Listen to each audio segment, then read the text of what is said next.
Uang dapur Sarwendah disebut capai 40 juta rupiah sebulan. Ruben Onsu belak-belakan.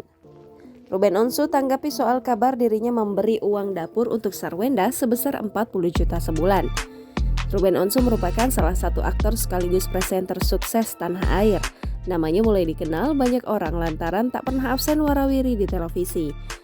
Diundang mengisi berbagai acara TV, membuat Ruben Onsu jadi salah satu presenter yang memiliki kekayaan fantastis. Mengejutkannya, Ruben Onsu sampai memberi uang dapur sang istri dengan nominal yang cukup besar. Belum lama ini, Ruben Onsu dikabarkan memberi uang Sarwendah untuk keperluan dapur sebesar 40 juta rupiah sebulan. Benarkah demikian? Mendengar hal itu, Ruben Onsu lantas angkat bicara. Ruben lantas menjelaskan soal kebutuhan apa saja yang dibeli sang istri dengan uang yang diberikannya tersebut.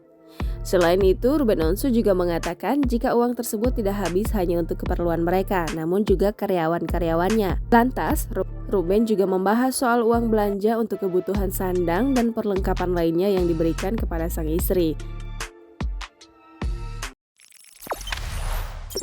Jangan lupa subscribe, share, komen, dan like ya!